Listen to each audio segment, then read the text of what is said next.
It's all the way in 2012, right? The near past, only 6 years ago, right?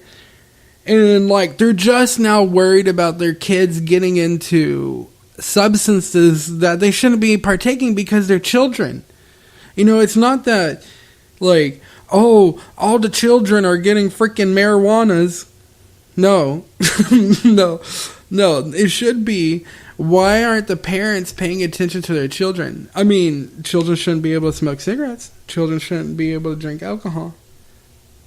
So why is it a problem that parents are having their children, allowing their children to smoke marijuana?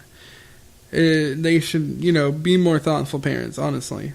And yeah, but the craziest thing is that they didn't have any policy about this. I know in my public school and many people's public school, there were rules about bringing illegal substances and, not just illegal substances, but even like legal substances like alcohol and everything onto campus, is illegal for us. And then they just started making policies in 2012.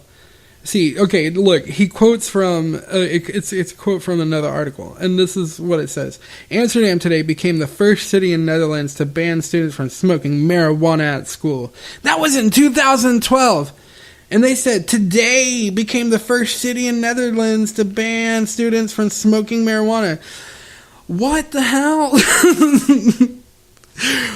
Why? Yeah, that's just fucking crazy. Like, honestly. Like, that's just bad policy making. And that's more leftist. That's another thing. That's more leftist. If conservatives had control, if they were the ones to actually put forth marijuana and made a bigger platform for marijuana, they could actually put in all these, like, safety nets that are, like, common sense. And there would be no problems. But no, what it is that conservatives have allowed leftists to take up the platform for marijuana. And now it's just become something like fucking devil's weed. Like a devil's weed. And people are looking at it like it's something just like terribly evil. But what it is that people need to take responsibility. If you're a conservative, you should be concerned about this, and you should want responsible marijuana policy. You shouldn't want to take away people's freedoms, but you should want responsible policy. And then he makes the argument, which is really crazy because I got a map that showed the crime rate of the time. And so, okay, he makes this argument. He goes like, Amsterdam, additionally, contrary to the claims that legalizing will reduce crime, in Amsterdam, it's been found that crime is now centering around the coffee house where marijuana is sold. Okay, if you look at a map of the migrant crisis and immigration and everything going on in Europe, specifically in Amsterdam, and then you look at the map that shows all these like little head shops and coffee shops he's talking about, like it literally correlates. It really does. Everyone knows that wherever the migrants go in, Europe, they bring chaos with them. It's inevitable. We've seen it. And, like, he's going to sit here and try to blame it on freaking marijuana. On cannabis. That is just fallacious in itself. I mean, I forgot what fallacy that was. But, damn it, I know it is. And it's just crazy because, I mean, in the article too, from before that he was quoting, it continues too, and talking about they're just not, their governors are just not agreeing that there should be plans that will force them to become members only clubs that will shut down shops and things. Members only clubs and shops located near the schools. It's like, well, yeah, move them away. Tennessee and stuff does that. I don't think they do that here in Texas. I'm not quite sure. But I know in Tennessee for sure they have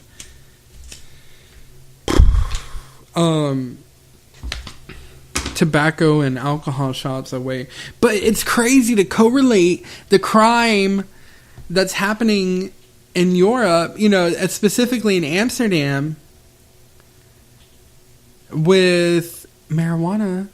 Just because it's around the shop, you really need to take a look at an immigration map, like, way before.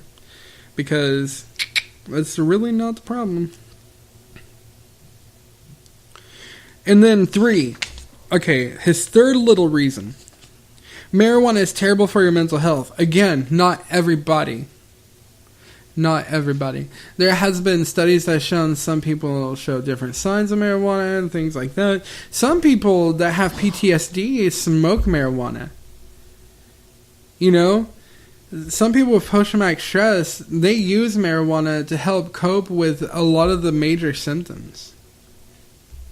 So, let's continue on to number 4 because we're running out of time. Marijuana is terrible for your physical health.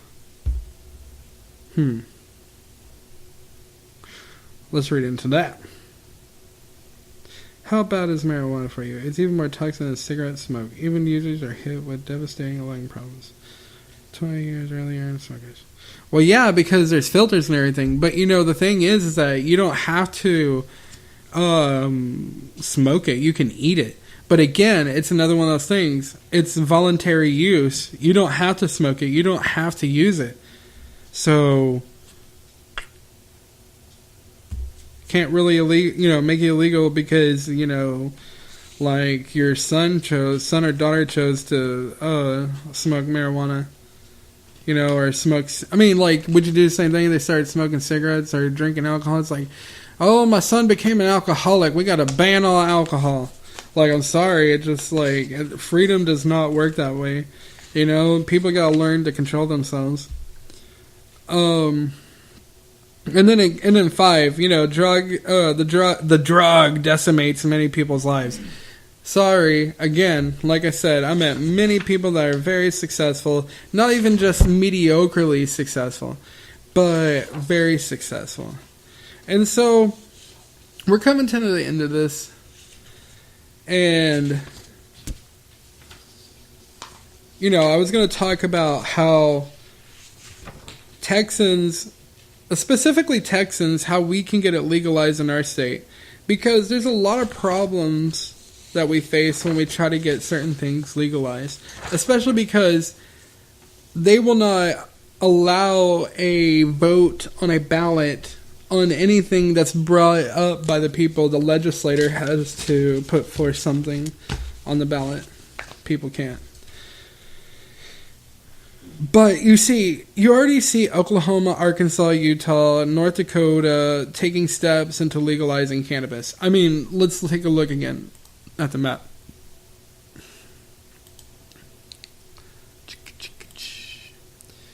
So yes, we got Oklahoma, we got Arkansas, we got Louisiana, we got New Mexico, we got Arizona, we got all these states around us that are legalizing marijuana, either in a medical use or in a recreational use. So there really shouldn't be any reason why we shouldn't. But I'm going to talk about more of that next time, probably. Depends on if some really good juice and news happens. But I want to thank everybody for listening. And you don't know how much it means to us that you listen to our podcast sincerely. And when you share and like our podcast, that really helps us reach other people's ears. So you doing that alone is really fantastic.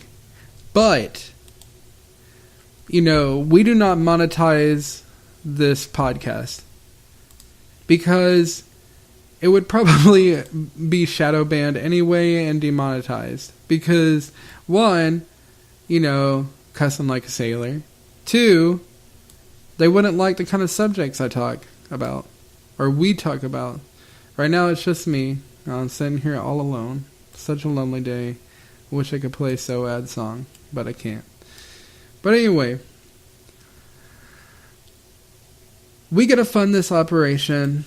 And we just, we really believe in the freedom movement. We really believe in trying to get our voice out there. We really believe that we're trying to build something that's going to last for a long time, so that at least until the day we die, we can freaking look over liberty and look over freedom.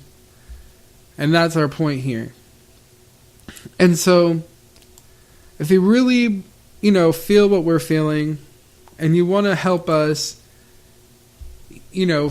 pull this operation through, then help us with some funds. Because, gotta live and everything. Gotta pay bills.